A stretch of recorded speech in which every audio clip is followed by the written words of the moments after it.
Em Santa Catarina, a Justiça manteve a sentença de prisão de um homem que agrediu a esposa.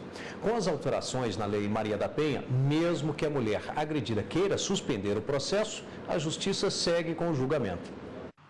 A Delegacia da Mulher de Brasília registra por mês uma média de 300 denúncias de violência doméstica. Os tipos são variados: ameaças, injúrias e até agressões físicas. Com a assinatura do boletim de ocorrência, o procedimento seguinte é o inquérito policial que vai investigar o fato. Posteriormente, a Justiça julga e estabelece as sanções. A partir daí, nós temos um crime e a Delegacia da Mulher é um órgão de polícia judiciária, incumbido da apuração da autoria e materialidade de um crime.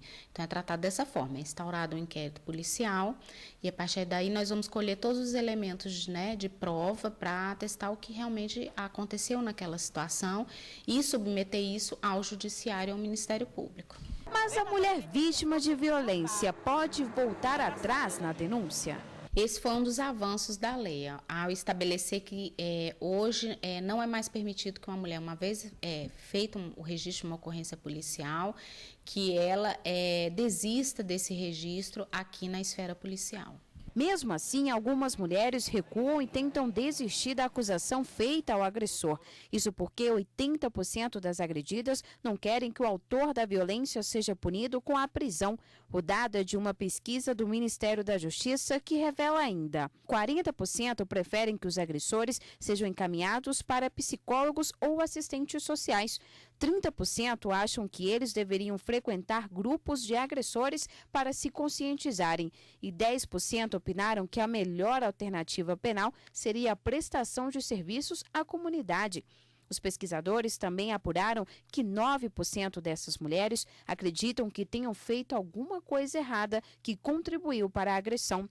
A pesquisa foi realizada em 11 cidades de 6 estados brasileiros. É importante lembrar que nos casos de lesão corporal, mesmo que a mulher queira suspender o processo, a Justiça dará seguimento ao julgamento. Exemplo disso aconteceu no sul do país. Em Santa Catarina, a Justiça manteve a sentença de um homem que agrediu, xingou e ameaçou a mulher. Ele foi preso em flagrante. No recurso, a defesa alegou que as lesões foram em legítima defesa e que, inclusive, a vítima já havia perdoado o companheiro. Mas o juiz entendeu que o fato da mulher já ter perdoado não elimina a responsabilidade penal. De acordo com o Código Penal, as penas para os casos de lesão corporal variam de 3 meses a 3 anos. Os indicadores do mais recente mapa da violência doméstica apontam que entre 1990 e 2010, cerca de 90 mil mulheres foram assassinadas no país.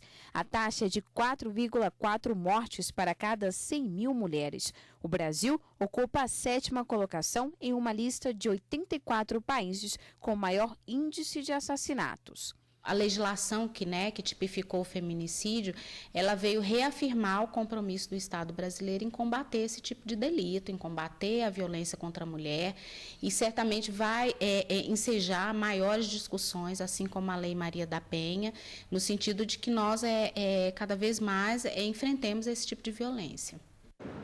E para falar mais sobre esse assunto, eu recebo aqui na bancada do Jornal da Justiça o professor e advogado criminalista Antônio Alberto do Vale Cerqueira. Doutor Antônio, muito obrigado.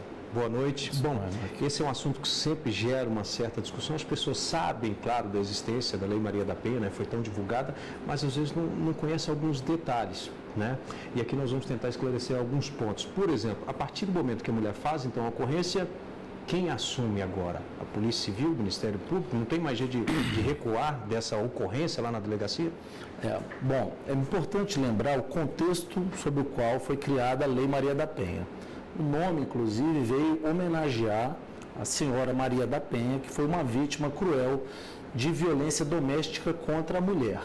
Quando essa lei foi criada, o nosso país reconheceu a necessidade de se proteger a mulher dentro das relações familiares, dentro das relações domésticas, tendo em vista o grande índice de violência nessas situações. E, então, a lei Maria da Penha, ela traz um rótulo para o crime. Ela não disciplina crimes, ela traz um rótulo. Então, quase todos os crimes que se pode imaginar de violência psicológica, moral ou física contra a mulher, eles podem ser cometidos no contexto da Lei Maria da Penha, até crimes patrimoniais. Então, a título de exemplo, se o marido agride a mulher no ambiente dentro desse contexto de violência doméstica contra a mulher, ele terá cometido um crime que será tutelado pela Lei Maria da Penha.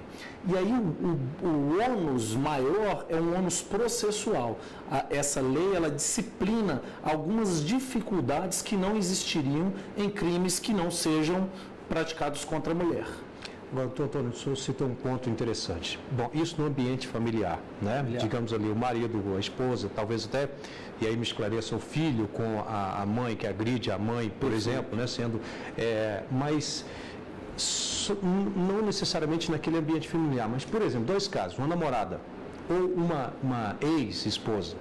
A lei, ela traz algumas hipóteses específicas, mas o que nós podemos dizer aqui, num contexto genérico, é que todos os crimes praticados numa relação de intimidade entre um homem e uma mulher, ou contra uma mulher, porque pode ser praticado pela mulher também, seja numa relação afetiva, familiar, ou uma pessoa que conviva atualmente, ou que tenha convivido, que tenha uma intimidade, será protegido por essa lei. Ok, então. Bom, só me permita, a título de exemplo, para me enriquecer. Suponhamos um caso de ex-marido e ex-mulher. Sim. A mulher reside com os filhos e em um dia determinado há uma discussão entre o casal por conta da visita do pai. O pai, agravado por aquela situação, agride a ex-mulher, com quem ele não tem mais qualquer intimidade. Aquela relação estará protegida pela Lei Maria da Penha. Mesmo assim, estará protegida. Quando se fala num ambiente familiar, não significa que ele ali na residência, ou a pessoa que tem ali esse vínculo direto, ainda a ex também. Perfeitamente. Pode ser enquadrado nesse Essa caso, é a ideia. o marido, o ex-marido. Perfeito. Bom, nós vamos aqui a um rápido intervalo. O doutor Antônio Alberto continua com a gente aqui na bancada do Jornal da Justiça. Nós vamos a um rápido intervalo. Já estaremos de volta com mais notícias aqui no Jornal da Justiça. Estamos de volta com o Jornal da Justiça e continua aqui comigo na bancada o professor e advogado criminalista Antônio Alberto do Vale Cerqueira. Estamos falando hoje sobre Maria da Penha. Você citou no bloco anterior as agressões contra a mulher no ambiente familiar. Citou também, deu exemplos da ex-esposa, até mesmo de uma namorada.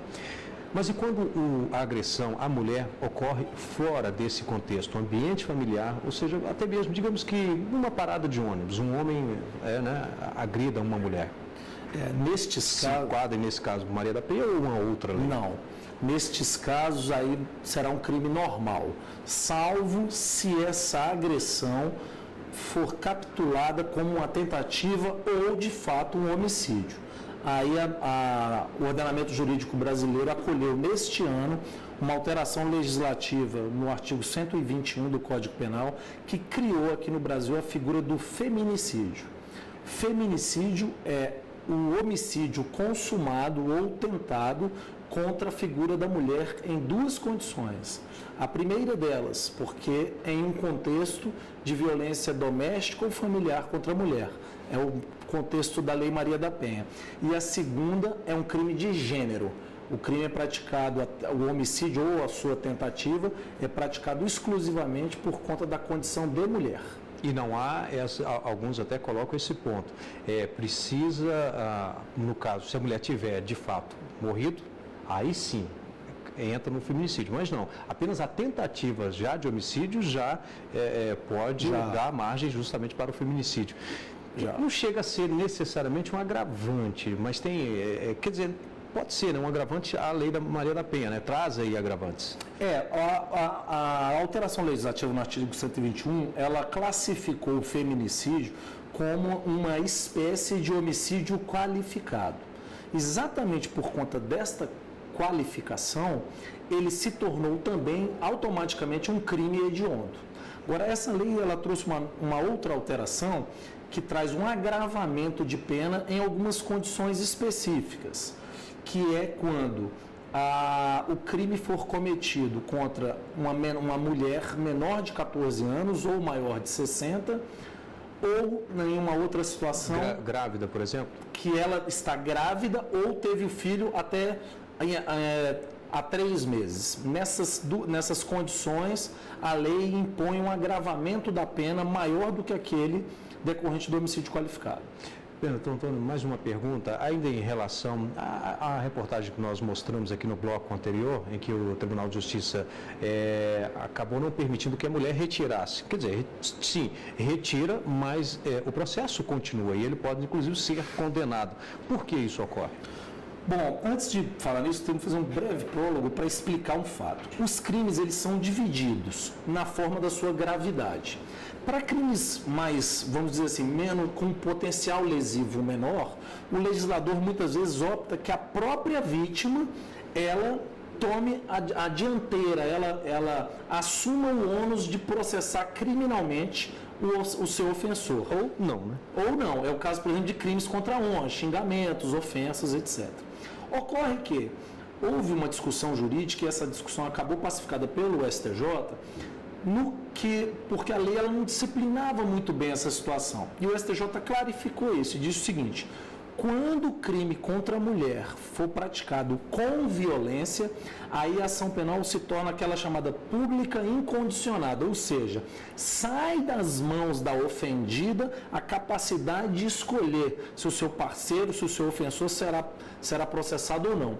Ou seja, foi uma inteligente forma do Estado, do Judiciário, oferecer uma proteção maior à mulher, que agora não pode mais, quando for vítima de violência, não pode mais ser convencida pelo seu agressor, seu parceiro no caso, a retirar, coloquialmente chamado, não, retira a queixa. Agora ela não tem mais essa possibilidade. Retira e vão viver felizes. Não é bem assim, né? Não tem mais essa possibilidade. Doutor Antônio Alberto, muito obrigado pelos esclarecimentos. Muito obrigado. Muito obrigado a todos.